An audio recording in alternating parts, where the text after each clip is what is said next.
Okay, Dennis, you guessed it. We're here back again for the weekly Tesla news, Wednesday to Wednesday, as you know. It is a Wednesday. It's the best part of It's my Wednesday. still Wednesday, but if you're hearing this, it's probably a Thursday. So for you, it's a Thursday to Thursday. So I don't know. I don't know what I should be saying. Should I be saying Wednesday to Thursday to Thursday? Regardless, it doesn't matter. Well, Something the happens on news from Thursday. the It's Wednesday not our to the fault because this is recorded on a Wednesday. So you gotta wait for You'll hear Wednesday about to it next week, yeah. Yeah. Up first is a few recalls. A few. 2 recalls. 2 recalls. Shoot. Not something we really see often with Tesla. There's a Model Y steering wheel bolt issue. Yeah. Only 400 cars affected, so it's not a big deal. It's just a loose bolt that they just got to go in and tighten it. But NHTSA did issue a recall on it. They don't know of any accidents. No accidents. So you're all good. Y, it's safe. Check on your steering wheel. It's safe. Other recall is a little bit bigger. From 2015 to 2016, over 9,000 cars affected, specifically the Model X. An adhesive issue. Mm-hmm. Something else. The body panels on the roof. Something else. No issues. No one's been in an accident. But it's an issue they'll fix if you have it. If you have a Model X built between the year 2015 to 2016, take it in. They'll test it. If you fall in line, they will fix it for free. Yeah, and if you have an annoying noise in the cabin that you're noticing, that might be the culprit. So this could be why. So the same for the last recall as well. If you happen to fit under those dates, the dates were, was it August 28th to November 6th. Very small amount of cars, 400. If you happen to be one of 400, you'll probably be hearing a little bit of a rattle. That could also be the issue. Going on, Tesla's building another factory, Dennis. Oh my. Another one? factory. At this point, they have more factories under construction than they have done, right? Soon they're gonna have more factories than I have fingers. It's kind of crazy. This one's specifically to build supercharger stations. Currently, supercharger stations are built in the New York Gigafactory. What do they call that one? Gigafactory 2. 2? Gigafactory Very original. 2. Yeah. So this is going to be in China to build superchargers for that region. As we know, Tesla built the Giga Shanghai to create Model 3 and Model Y specifically for that region. It's always better to have production being done where you're selling stuff. It's going to do up to 10,000 charging stalls a year, which is pretty good. Pretty good if you're in the Chinese markets. I'm sure they'll be able to be exported too, if need be. Probably. Tesla It probably isn't stopping expansion. We're seeing Tesla expand supercharger stations, so that's good. They've clearly upped their game there. Yeah. I mean, they hit their 20,000th a couple Wednesdays ago. 20,000th station, or 20,000 stalls. Charger. Oh, so this is significant output at 10,000 a year. Is this semantics though? Is it 10,000 chargers or 10,000? I feel like a stall is a charger, not a station. No, there is. We're in agreement. Okay, cool. There's 20,000 chargers, correct? Yes. Okay, yeah. Because there's a difference between chargers and stations. A station will hold multiple chargers. Yes. But Tesla tends to only give the bigger number. I've written enough to know at least that difference. So the Model 3, which has currently been getting refreshed. Yes. Model Y has it as well. They've kind of been going back and forth, giving each other new features. One will get this feature, and then a couple months later, we see the other one getting a feature. We've now maybe confirmed. Okay. It's as far to confirmed before being confirmed that the Model 3 is getting a heated steering wheel. Woo. So that's heated cute. Steering wheel. Heated steering wheel. If you live in a cold area, obviously, I've never had the need for one, so I don't know the luxury of a heated steering wheel. I'm sure toasty hands are cool when it's cold outside, but it's always hot here. So the last thing I would want is a hot steering wheel. So it was actually confirmed through Switzerland's branch of something. Someone who knew something said so. But as well, it was also found in software, thanks to Green. Green should be the just official spokesperson of He really Tesla at is. this point. He really is. Green has also given us insight into new Sentry mode features. It seems Tesla's going to start allowing us to view Sentry mode footage, possibly live footage, possibly recorded. Everything's still uncertain, but from within the Tesla app. So it'll be cool. That is pretty cool. That seems to be like a logical evolution of the feature as a whole.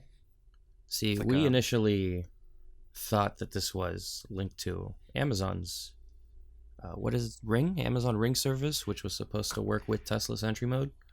We felt like baboons and were entirely incorrect. We apologize. Destroyed on Twitter. Destroyed on Twitter for that one. So the two, politely, because it seems that a lot of people, not just us, were slightly uninformed. The Amazon Ring has nothing to do with Tesla. They're basically just selling you a Sentry mode USB. That really is it. Yeah. So they're kind of just feeding off of Tesla's success here. This will allow you to do exactly what that is, because they're not, when I say selling you a Tesla USB, it is more advanced. It does allow you to do what this would, except they are charging you. I believe the product's like $200 for their thereabouts. Yes. It is strictly used for Tesla, which is why one would assume that Tesla had a part of it, given that specifically for Tesla, they walk you through Tesla and Tesla Sentry mode, and at face value look like they're talking positive about Tesla. It's okay. It's okay, bro. We all know it was an honest mistake. So, yeah, it's going to be cute to live stream car videos. It's like a baby cam, but for your car. Question is, do you think Tesla's going to charge a monthly subscription for this? Connectivity? Maybe. Connectivity is already monthly, right? You will have to stream it to your phone if it is indeed a live stream feature of it. So I'm sure they might charge you. So you think it's going to be part of the connectivity package, or do you think they'll charge you separately? I think they'll make it a part of the connectivity package. Well, Elon has really been talking recently about having to generate more profit. Ooh, beautiful segue. Beautiful segue. Sent out an email to employees. Yeah. Email reads, thanks to Electric, by the way, who receives all the internal emails from Elon. Honestly, I think Fred's just Elon's assistant. At this point. Yeah. Thank you, Fred. So the email reads, when looking at our actual profitability, it is very low at around 1% for the past year. Investors are giving us a lot of credit for future profits, but if, at any point, they conclude that it's not going to happen, our stock will immediately get crushed like a souffle under a sledgehammer. So this is true. This is true. There's not much to say about this statement. Tesla's very, very future-based in terms of evaluation. Mm-hmm. At $500 billion, they're worth more than every other automaker combined. So if Tesla dominated 100% market share of every car ever made, they probably still wouldn't be worth on paper what they are today. So there needs to be money made elsewhere. There needs to be margins increased. They could start charging. I've been saying it for years now. Tesla could start charging for a lot of their OTA stuff. This could potentially be the start of that. I'm not gonna call it because it seems every update is free. For a whoopee cushion, bro. I think people would have paid for games. I think if you charge people $5 a game, give them a little app store, I think a lot of people would have bought those games. I don't think they needed to get them for free. I think people would have paid $5 for Cuphead. I also think people would have paid for a whoopee cushion. I think Tesla should just create an app store and allow developers to make their own apps. I'm sure there's a lot more to it. I'm sure there's a lot of regulations, given that it's a vehicle. It's something that could be dangerous. I don't know how regulations get involved in that. Mm-hmm. Moving on to something else Elon Musk has previously said. Because Elon Musk does like to talk. Seems to really just be like a combination between Tesla news and Elon Musk news at this point. Well, Elon Musk is Tesla. He is Tesla. So someone had asked him in an interview. He won, by the way. Elon Musk won the Axel Springer Award in Germany. Don't ask me what it is for. Something good. I mean, it's an award. Yeah, I mean, you don't get awards for bad things. Unless it's like the Raspberries, where it's like for the bad movies. I mean, that's bad. Still an award, though. I'm sure. Well, they asked him if he'd consider a merger. And his response was basically, yeah, we'd consider it. It's brought a lot of talk about what company Tesla should buy, if any. We actually already discussed this on our podcast. Quick plug. Yeah. I don't know if it's... Will it be up by the time this is up? No, it will be up after. Do you just look foolish? You look kind of foolish now. It will be up after, so... Well, if you want those thoughts, you're going to have to wait a little bit. Yeah, you'll wait 24 hours, and you can listen to us talk for 30 minutes on that subject. Or you could just not do that and go on with your day, honestly. Either's fine with me. No.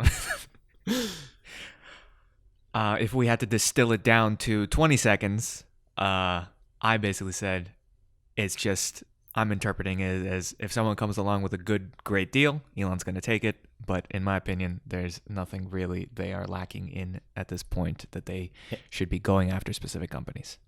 And I said, your thoughts are silly. I think the complete opposite. And then we ranted for about 25 minutes. So that sounds like a conversation. Good time for you.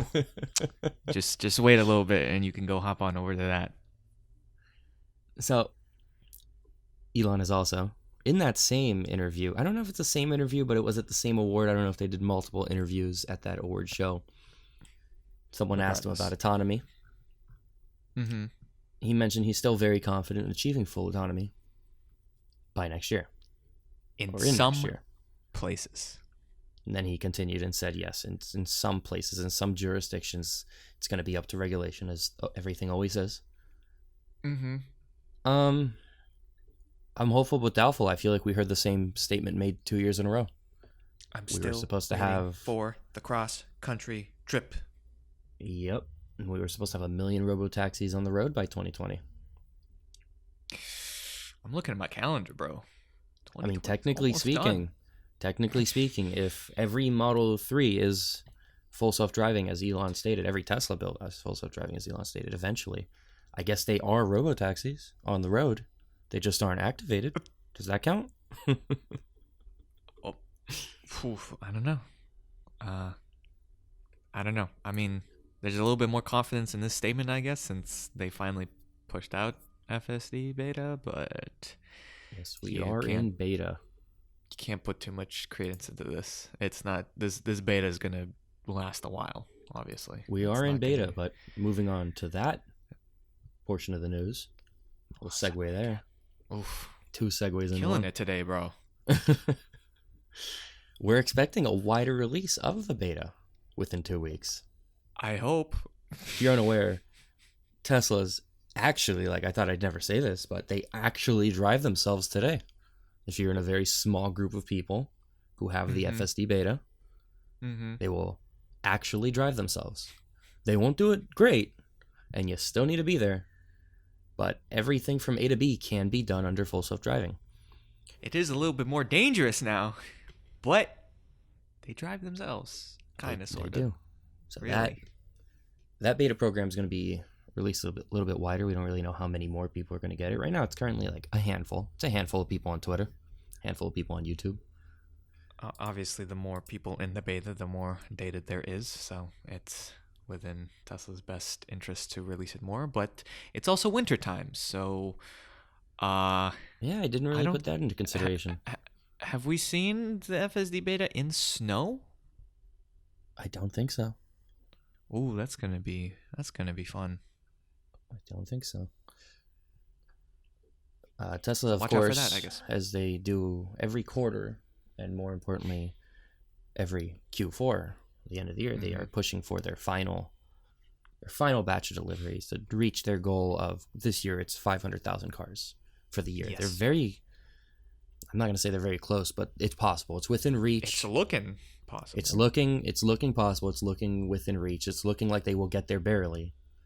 They need, what is it, 180 something thousand more deliveries this quarter? 181,000 deliveries this quarter is what they need. Mm-hmm. So it's 40,000 above last quarter, according to Fred. Mm-hmm. Right. And they've decided, as they always do, they try to see where they can get these new customers from.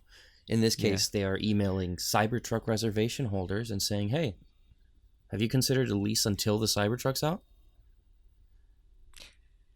Hey, it's going to be a little while still for your Cybertruck, so might as well drive a different Tesla If you do while you have wait. a single motor Cybertruck reservation, that isn't expected until 2023. So technically speaking, a 24-month to 36-month lease would work for you. Mm-hmm. But for the other trims, the dual and the tri-motor, those are supposed to be released within, or begin production within the next 12 months. By the end of 2021 was the initial schedule. Plus, I'm wondering how many reservation holders already. I'm sure a decent portion of them already own a Tesla. So Yeah, 650,000 reservation holders. That's a lot. It's a lot. yeah.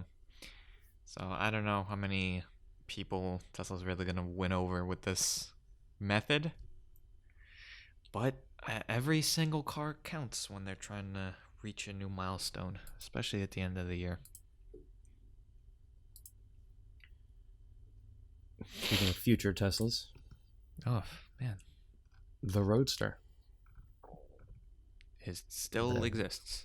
the ever-delayed Roadster, still exists. We're still working on it. One day it'll be there. Actually, this week finally showed up in referral program accounts. If you were one of the lucky few who had 50, was it 50 or 55? I believe it was like 2% off for every referral you got after you hit that tier. Yeah. So that's finally showing in people's accounts. Yeah. Previously, everyone was kind of like, what's going on here? Do I get my free Roadster or not? It's now showing in accounts. It More importantly, does make it look even more ridiculous seeing two Roadsters in some influencers' collection. What are you going to do with two Roadsters? got to pay taxes. Got to sell one for the taxes on the first. It's going to be over $100,000 tax bill. It's going to be treated as a gift. It's a $250,000 gift. You're going to owe over $100,000 on that free Roadster. You need the second one to pay the first one. I'm certain there's going to be a lot of people who only earned one that will not be able to keep it and will have to sell it simply because they don't have $100,000 to pay the taxes. Or are you saying are you saying I should be waiting for used Tesla Roadster sales? I think the market will be flooded when the Roadster gets released because these referral program Roadsters were founders editions. Yeah. Which kind of implies they're going to be the first ones made. Yeah. If they are, there's going to be a lot of people selling them, assuming Tesla doesn't offer some sort of, hey, you don't have to sell the second one to pay the taxes. We'll just give you the cash value. Mm-hmm. So, I mean, it's all up in the air. But as it stands, if they were to just hand out Roadsters to everyone who got one, there will be a lot of Roadsters for sale secondhand. You heard it here, folks. You want a fire sale on some Roadsters? Just wait. Keep an eye out. I mean, technically speaking, you could just finance the $100,000 using the $250,000 car as collateral, but that seems to be something that no one's really putting into consideration. So I guess I must be wrong. That's financed here too. So we got on the Roadster. We got a little sidetracked with referral program, but we now have acknowledgement of extra colors coming to the Roadster. The original Roadster in 2008 had colors that we really don't see today with Tesla. They had like a light blue, a yellow, a green. There was even an orange. Called Very Orange. Very orange. Elon mentioned that they do want special colors for the Roadster. Just like they did the original. I don't really know what that means. How long this color list is going to be. If it's just going to be the same original Roadster colors. I mean, anything that's not the same 5 colors I've been seeing for the past long time. Yeah, Tesla does really need more colors. It is starting to get a little tiresome seeing the same, 4 or 5 colors? There's black, there's white, there's silver. No, there's no more silver. There's blue, there's red. And a gray. And a gray. Is that still around? They still have the black and the gray? Do they still have 2 blacks? Remember there was 2 blacks? All I know is that the only non-monotone colors is blue and red. And I need some more color in my life than just blue and red. What's your favorite Tesla color? Uh, I could go for a very orange. On what I'm car? missing What car looks best with the very orange, with the 2008 very orange Roadster color? Maybe a performance Model 3 with black wheels. I feel like it would just look like a taxi. I feel like orange cars Are you only work on like colorblind? really, really sporty cars. Are you colorblind? That's why I said performance.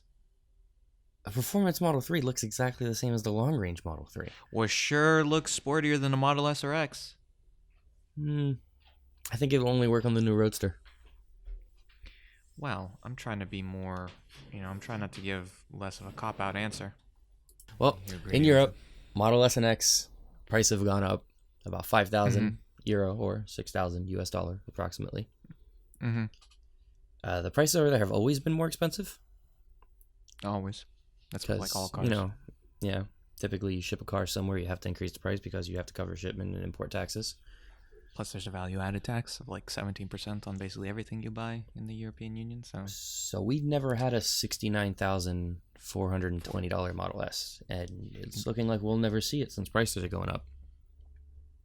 Not in Europe. The Europeans don't get the fun. People are anticipating that this increase in price could only be brought by new changes. So they're thinking maybe a refresh is coming. Maybe it's already come. I don't know. Yeah, everyone's been waiting. I don't know if people are just hoping it's a refresh. That implies that Tesla lowered the price in order to not, for lack of better words, screw people over who buy the car minutes before a refresh is introduced, like they previously have, and then they'll just increase it back, which means the $69,420 price is temporary. Mm-hmm. I don't know if that's the case. I don't know if I'm on board with that. I hope the $69,420 price is here to stay. But at the same time, why are they increasing prices? So anything's possible. They're sacrificing the Europeans just so that we could have a meme number as our price. Well, disrespect. Big update this week. Tesla software updates. Dennis, go through it with them.